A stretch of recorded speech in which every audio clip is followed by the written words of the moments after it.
What's up, you guys? Welcome back to my channel. For this week's video, I'm gonna be taking you through 4 must-do compound exercises. Now, what is a compound exercise, Maddie? Well, I'm gonna tell you. Compound exercises are movements that you would do at the beginning of your workout that work multiple different muscle groups at the same time. If I were to give a comparison and you're like, I still don't know what that is, like how could you compare it to like one movement versus one movement? So let's do a leg day movement, okay? So a glute kickback would be an isolation movement versus the compound movement on leg day would be something like a squat, right? Because a glute kickback, you're really just targeting your glute medius, right? Think about when you do a glute kickback.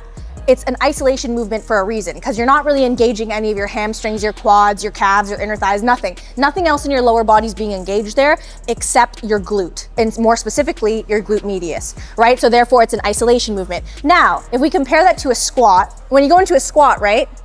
Think about all the different lower body parts that are working in a squat movement versus when you were just doing a glute medius kickback, you're specifically targeting just the glute. So when you go into a squat, everything is working to get you down and up. So your glutes, your quads, your hams, depending on your stance, if you're wider apart, your inner thighs, because the wider your stance, the more it targets your adductors, which are your inner thighs. And of course, your core. Like I said, whenever you're doing any sort of exercise, doesn't matter if it's upper body, doesn't matter if it's lower body, doesn't matter if it's whatever the heck you're doing, even cardio, you have to engage your core, meaning tighten your core. As if someone were to come and tickle you, you would like tense up your core. And when you tense up your core during these exercises, you're also working your core kind of unintentionally, you know what I mean? You're building a strong core from the inside out. So you're working all those different muscle groups just in that one movement, hence it is a compound exercise. All right, let's go. Must-do compound exercise number 1 is gonna be conventional deadlifts. If you guys know me, you know that I love conventional deadlifts. I love deadlifting in general, whether it's on my back days, full body days, or lower body days. And specifically conventional deadlifts, why I'm including this as a must-do exercise is because, again, targets everything, okay? Not just your lower body, but also your lower back. I always put conventional deadlifts on my back days. Why? Because it works your lower back. I feel like everybody kind of looks at conventional deadlifts and thinks, oh, that's just like a leg day movement. Well, no guys, you know, conventional deadlifts actually really strengthen your lower back. And you know that deep line down the middle of your back, if you really want that deep line, conventional deadlifts. And when you conventional deadlift too, when you set up and you have a strong lower back, you're gonna have less lower back issues when you do other leg day movements or other like things like push pressing movements, things that where you're like, oh, I have like lower back pain. It's because you're not strengthening your lower back and you're not working on your lower back enough. And that could be because you're ignoring compound exercises like conventional deadlifts. Now, why is it a compound exercise? Because it works everything. It's working your legs because it's a deadlifting movement. You're working your quads, your glutes, your hams to pull it up. You're working your traps because your traps have to be engaged the entire time. You're working your lats because you have to engage your lats to lock out the movement and bring the bar up as well. So you don't even know, a lot of people don't even think their lats are being engaged. Your lats are engaged in a deadlifting movement as well as your traps, as well as your lower back and your core. And your core during any sort of deadlifting movement has to be locked in at all times, because this requires a really strong and tight core. Otherwise, if you were to not have a strong and tight core when you're deadlifting, you would just like really injure your back. Like imagine like not having a strong core. You know when you ever like curve, you see people curving on a deadlift, or they're like, their glutes stick out way too much like that, like it arches like that. That's because they're not keeping your core tight. You gotta keep your core tight, and this exercise is gonna build a really strong and athletic core.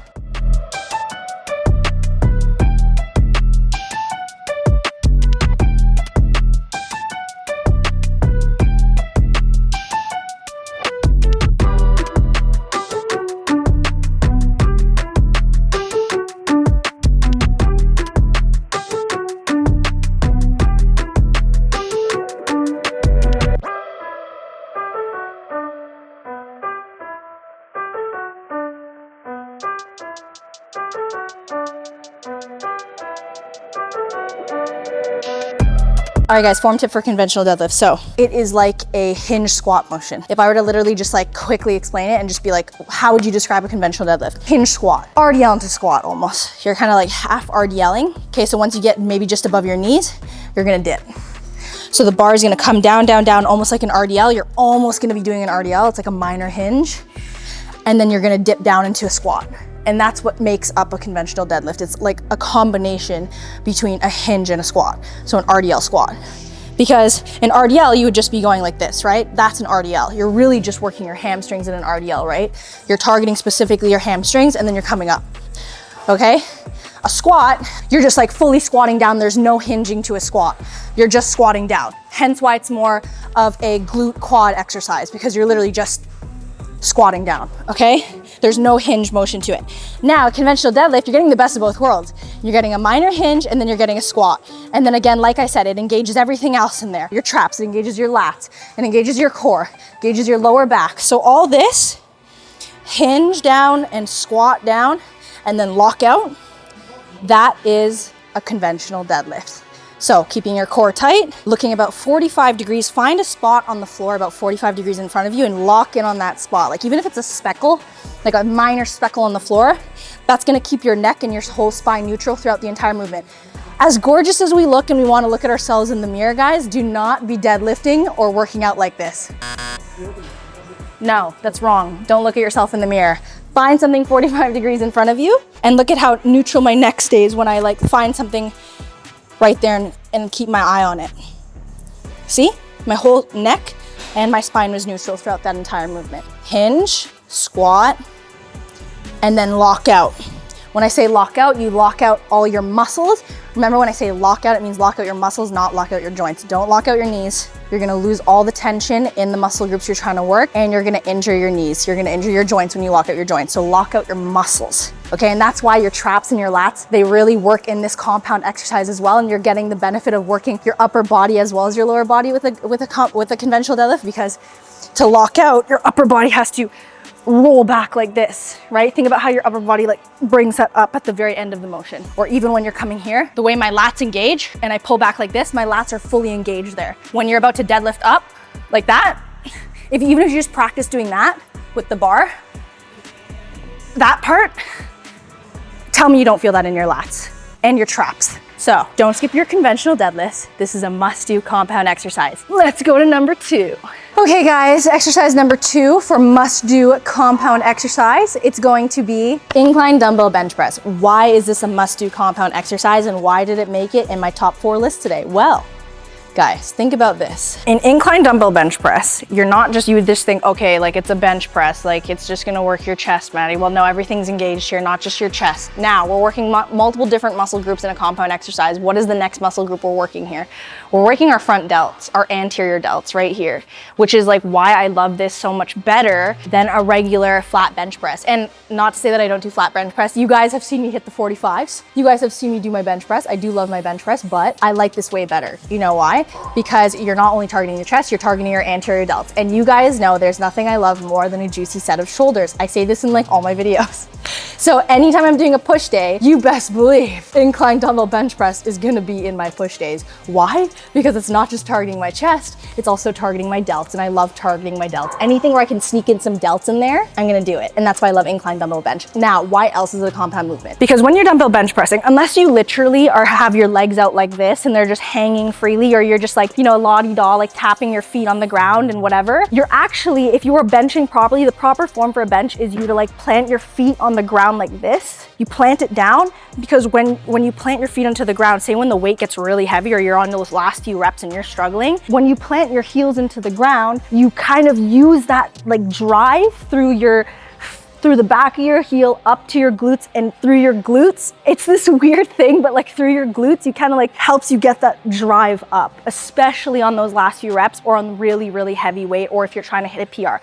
These, like you'll see it through power lifters, bodybuilders, all of us. Like that's the true proper way to bench, and having of course like an arch in your back, because that's gonna help you lock in your rear delts into the bench to get that extra stability. It's gonna help you lock in your glutes into the bench. And then when you drive through your heels all the way up through your glutes, it's gonna help you get that extra push, okay? Especially when things get heavy or hard, okay? So that's why this is an overall amazing compound exercise. There's a lot of different technicalities to it and a lot of different muscle groups like working to help you get that weight up more than you think. Like you just think, oh, it's a chest press movement. No, chest press, you're working your chest, you're working your anterior delts, you're working your core, you're keeping your core tight, you're working your glutes glutes are engaged because you're driving through your glutes on that movement. Although it is an upper body exercise, you're still driving through your glutes in the movement. So that's why it makes the list today. It's just amazing. We cannot skip incline dumbbell bench. It honestly is one of my favorite upper body compound exercises. And I think it's like highly underrated. Like I feel like a lot of people skip incline dumbbell bench, like specifically with the dumbbells too. Dumbbells, why dumbbells over barbells, Maddie? Because dumbbells gives you more of that free range of motion. Like versus a barbell, you're kind of just stuck like this. Like a barbell's just straight, right? You're kind of just stuck that way. Your wrists are stuck in one position versus my wrists are able to move freely with the dumbbell, right? My wrists, my elbows, everything can move in a much more wide position versus a straight barbell.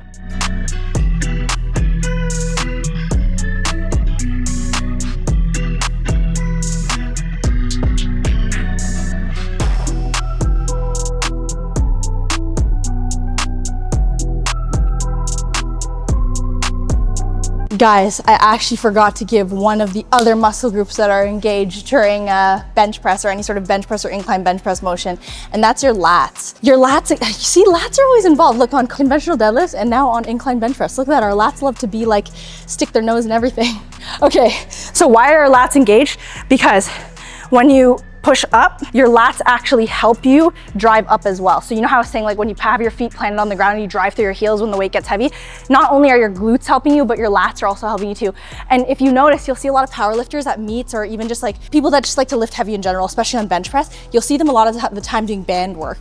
A lot of like lat band work, like this. Like they'll tie a band on something and they'll like push the band down like this. You know, they'll like do banded pull aparts like this to really, and I do that as well. You guys literally see me warm up like that. That's why I forgot. Can't believe I forgot to mention that lats are engaged in this, but these are all like different exercises you would do before you do any sort of like benching motion, because you want to get your lats warmed up, because your lats do help you drive that weight up as well. So again, amazing compound exercise. Lats, shoulders, chest, core, glutes. You're getting it all in this one. Exercise number 3, hip thrusts. Of course, hip thrusts made the list. Guys, why wouldn't hip thrusts make the list?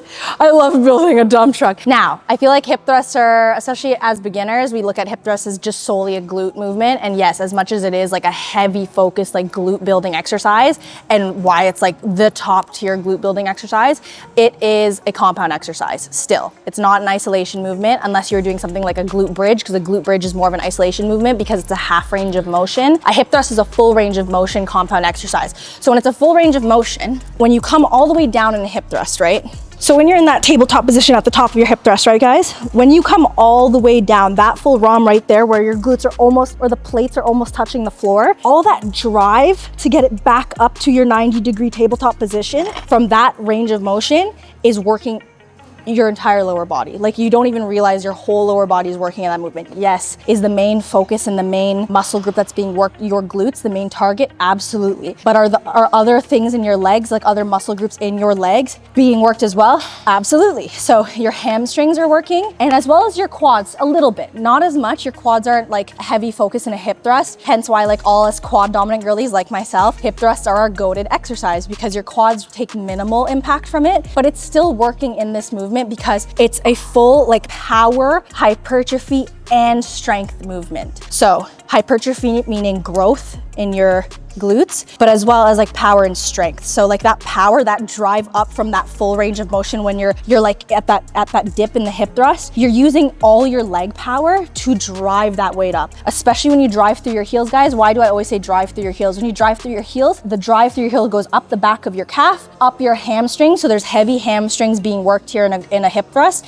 and then up to your glutes. And that is a full compound exercise and a must do in our lower body workouts, or our full body days if you include hip thrusts in your full body days. So hip thrusts, I like to shuffle my feet shoulder width apart. That's the proper stance with your feet slightly pointed outwards. And then for your form on the bench, you don't want a bench that's too high, you don't want a bench that's too short. So find a bench where you're able to comfortably rest the back of your sports bra or your upper lats / rear delts on the bench, and then you will know it's the perfect height for you when you come up in a hip thrust and you hit a full 90-degree tabletop position at your knees. When you come up, it should be 90 degrees, and that's how you know it's the perfect height of bench for you. And if you find that the bench is like this one, for me, feels a little bit too high today, so if I'm not hitting 90, I might add plates under my feet, because when I elevate my feet, then I'll be able to hit the full 90 if you find your benches in your gym are too tall for you. Okay, enough chatting. Let's run through my favorite lower body glute building exercise, compound movement.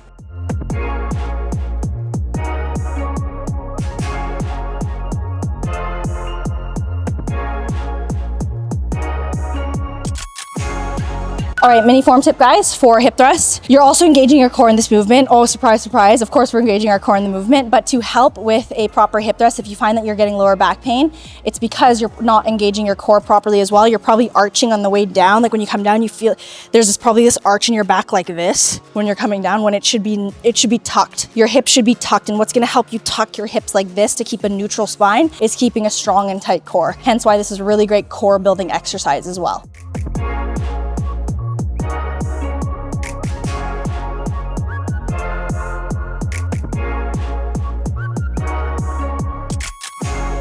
Okay guys, ignore the funky hairstyle, but exercise number 4 of today is going to be barbell bent over rows. Now, we're going to do a supinated barbell bent over row to make it even more of a compound style exercise because it's gonna work one extra muscle group if we do supinated. And you guys are like, what's supinated? Supinated means like scooping a bowl of soup. So when you grip the barbell, you're gonna scoop under like this and your palms facing towards the ceiling, versus pronated grip would be like your palms are facing towards the floor. Now, why is barbell bent over row a must-do compound exercise? And I guess specifically in our back days, and you guys know in my programming or just in my workouts that you see that I post on social media, I do barbell bent over rows all the time. I love it so much. Because if you were ever, say, remember during lockdown when we didn't have our lat pull down machines, like when we all had to work out from home and we all had just dumbbells and free weights, and literally back day was a struggle because it's like we just have free weight equipment. This is your best friend, barbell bent over rows. Any sort of rowing movement with dumbbells or barbells is a great compound exercise to put at the beginning of your back day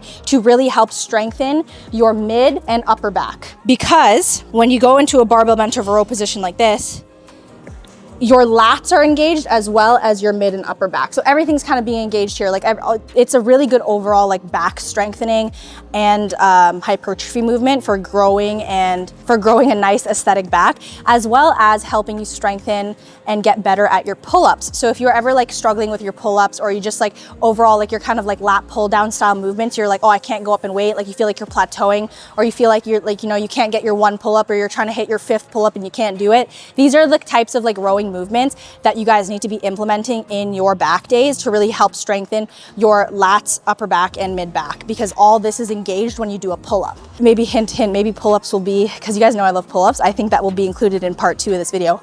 Let me know if you want to see part 2.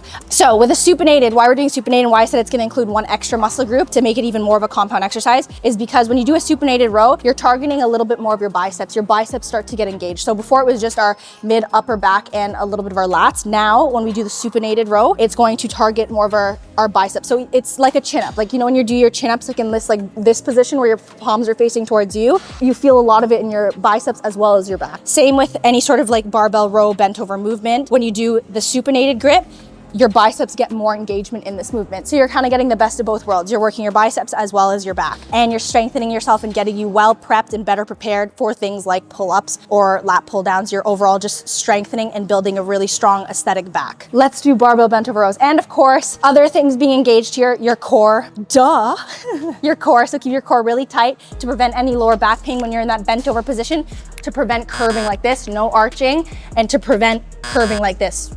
To keep it really tight, it keeps you in a very neutral position, protecting your spine. When you keep your core tight, it protects your spine.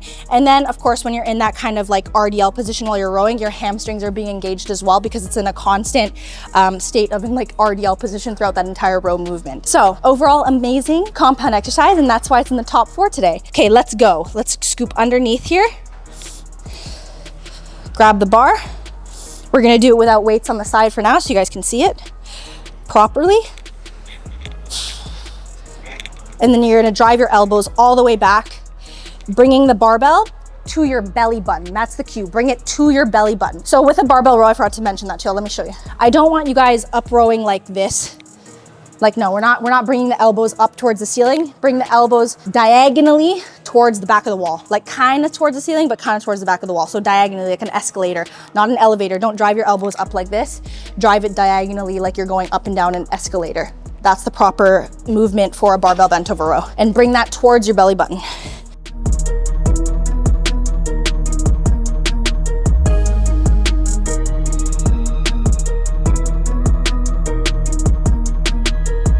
All right, guys, that concludes today's 4 must-do compound exercises.